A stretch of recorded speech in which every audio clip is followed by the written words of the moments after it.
Welcome and welcome to my site.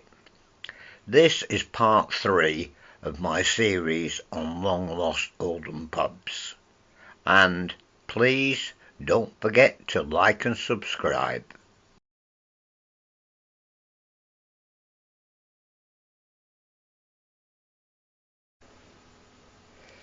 There are 3 friendships in Oldham. This one is at 495 Lees Road. The friendship's first licensee was James Lees, and he appears in the local directory for 1836 as a beer seller. Other records show that the full licence was granted in 1836, so Mr. Lees must have managed to convert his beer licence to a full one in a matter of months. He stayed at the friendship until about 1850, and at the same time during this tenancy he had some brass tokens made. On one side was his name, and on the other side 2 sprigs of barley, 2pence, and the friendship. Major alterations were made in 1979-1980 when the friendship was a Wilson's house. Several walls were knocked down and the pub was given an open plan layout. At least 11 RSJs were inserted to hold the rest of the building. Alan Johnson was the licensee who put up with all this mess.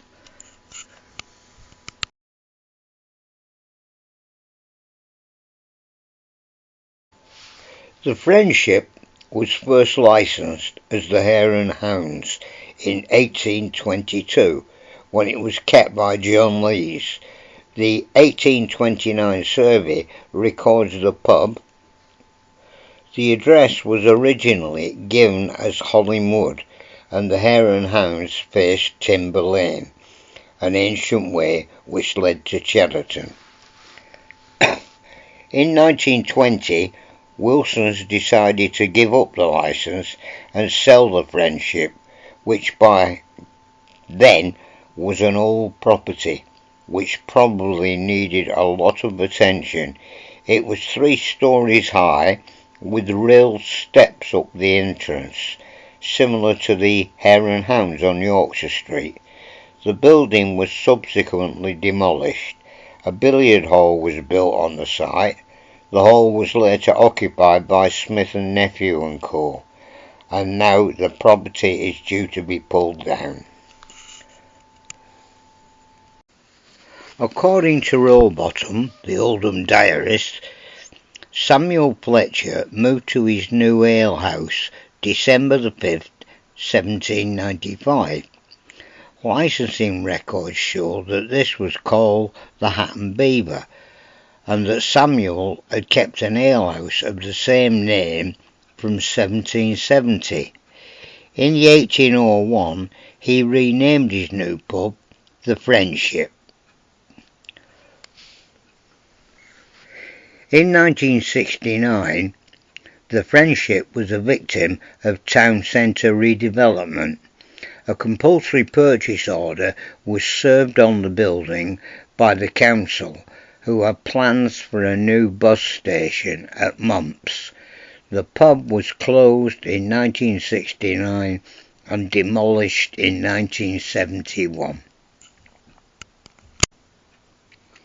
In his diary, Rowbottom noted that a licence was granted to James Garside for a new house near Coldhurst in 1826. Rowbottom doesn't mention an inn sign, but this could only have been the Gaping Goose on Royton Road. This road, later Rochdale Road, had been completed about 1805 and ran from Shaw Road to the end of the top of Whitehead Lane, where King Street now meets Middleton Road.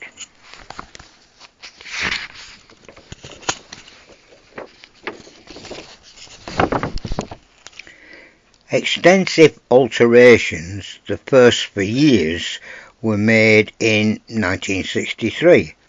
but the Gaping Goose didn't have much of a future.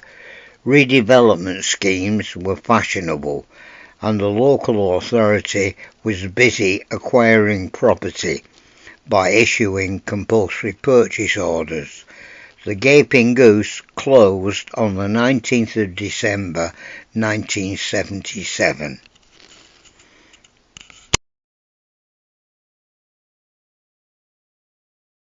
The Bull's Head on the old road in Mill Bottom from 1819 until 1828, when he moved to a house in the hamlet of Mill Brow near the town's border. On the new Huddersfield Road, he obtained a licence and called his pub the George and Dragon. The George and Dragon saw several licensees in the 1960s, and among these was Tarlok Singh, probably Oldham's first Asian publican. By 1970, the building was over 140 years old and no doubt needed a lot of money spending on it.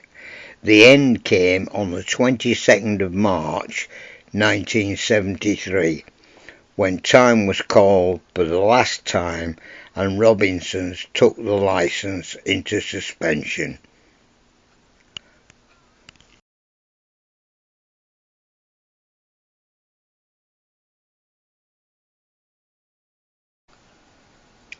The George IV can be traced back to 1823, when it was kept by George Bentley. In 1854, Joseph Kelly moved in and renamed it the Painter's Arms. He got off to a bad start when the police discovered a number of men drinking gin out of cans in the upper room one Sunday morning at 3 a.m. He was fined 20 shillings.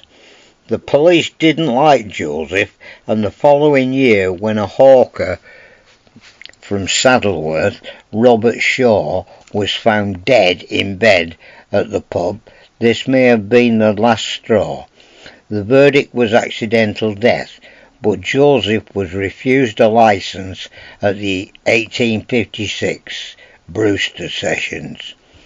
The next landlord of the Painter's Arms was more respectable. Robert Mellor became chairman of the Oldham Licensed Victuallers in 1864. He changed the name back to the George IV in 1870. The George IV closed on the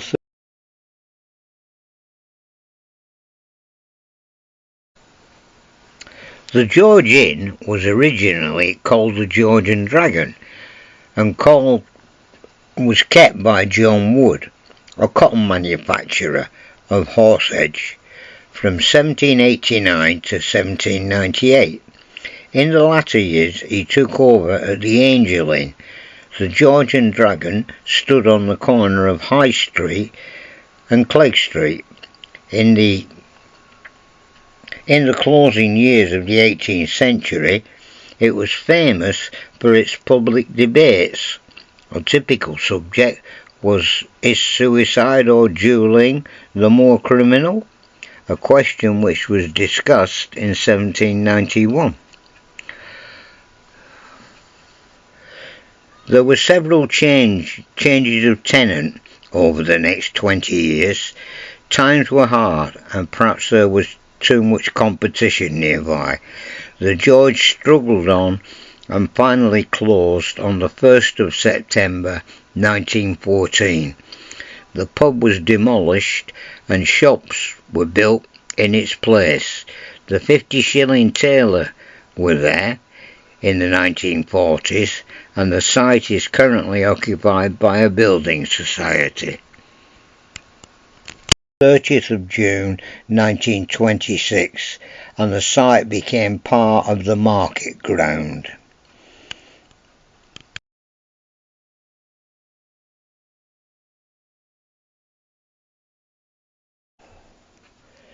Leonard Kershaw was the first licensee of the Globe Inn, Lower West Street, in 1855. In 1869 the address was 1 Lion Dam Street, which was a clue to the building's original use. In the first half of the 19th century, the lane from Lees Hall to Lion Dam, was called Warm Lane, changing to Lion Dam Street where the lane met Lower West Street. Lion Dam was a large reservoir which served the nearby Lion cotton mills, and it was divided into two separate reservoirs when Fletcher Street was constructed. It is possible that the building which became the Globe was once the home of the owner of the Lion Mills, which was built in the 1820s. It later became a Wilson's house and survived until 1967, when the land was needed for redevelopment. Kenneth Walsh pulled the last pint on the 2nd of May.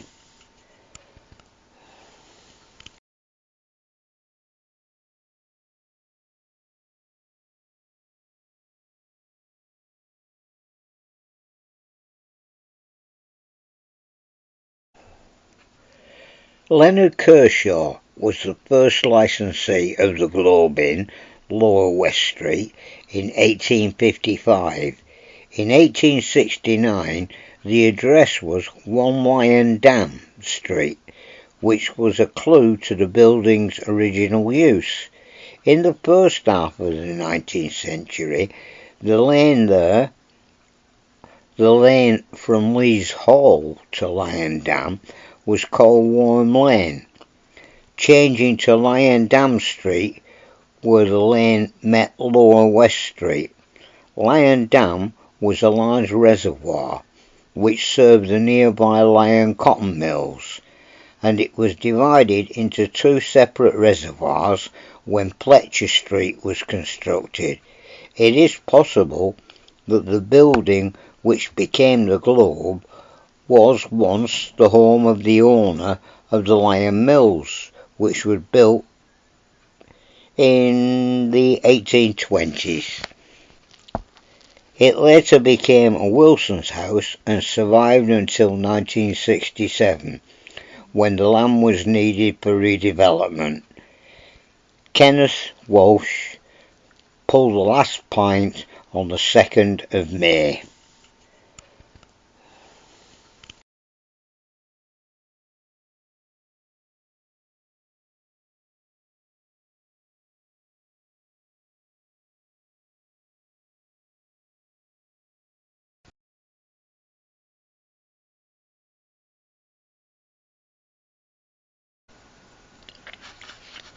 From 1803 to 1813, Elizabeth Bamford kept an alehouse called the Grapes at the bottom of Church Lane, later Church Street, on a site roughly where Bow Street and Yorkshire Street now meet. This could well have been the same licence which was transferred to a new Grapes on Yorkshire Street, although this pub does not appear in records until it is listed in 1828. The street itself was constructed about 1806. The pub saw minor improvements and alterations in 1968 and 1973, but in the 1985 there was a complete refurbishment. It was then owned by the Pennine Horse Company, part of the Great Metropolitan Group, which acquired the Grapes following Watney's takeover of Wilson's in 1960. In the late 60s, this was my favourite pub to take new girlfriends to.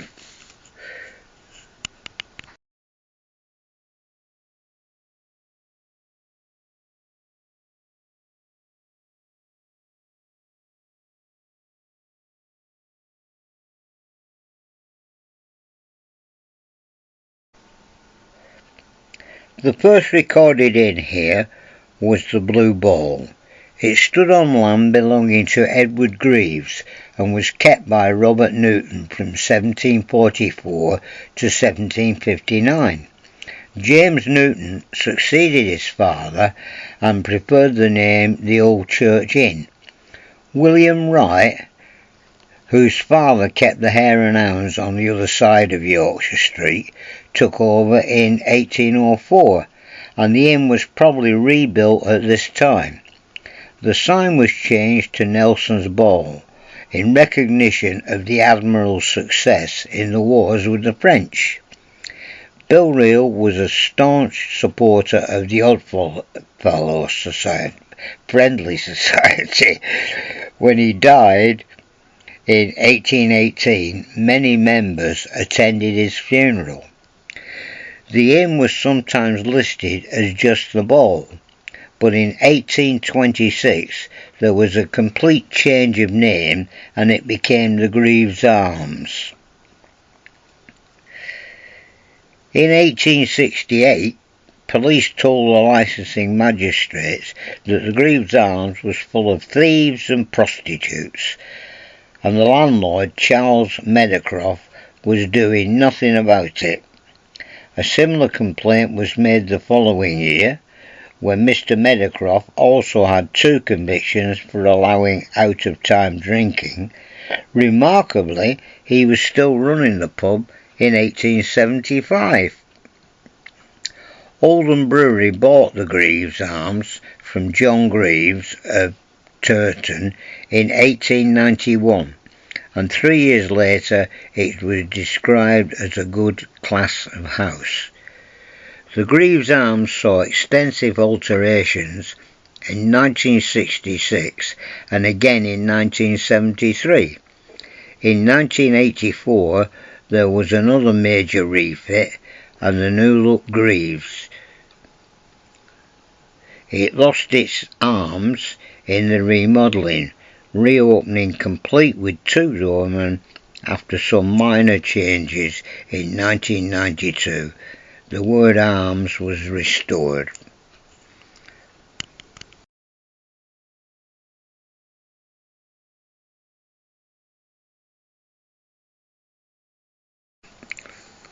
In 1854, a report drawing attention to the shortage of land for burials in Oldham was published.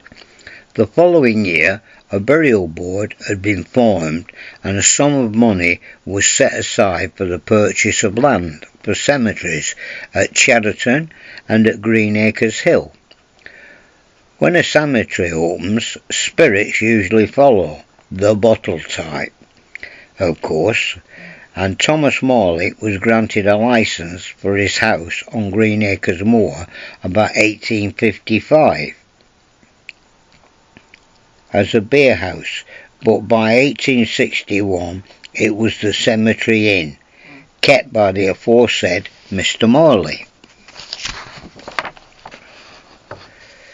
In 1981, Moira Ferguson took over the licence of the Greenacres.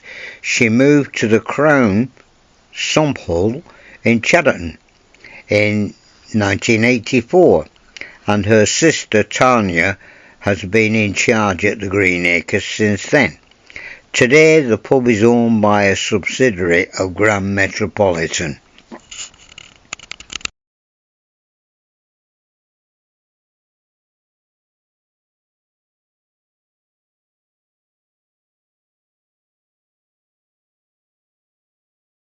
A lot of the information from this video I got from this excellent book by Rob McGee. And please don't forget, like and subscribe.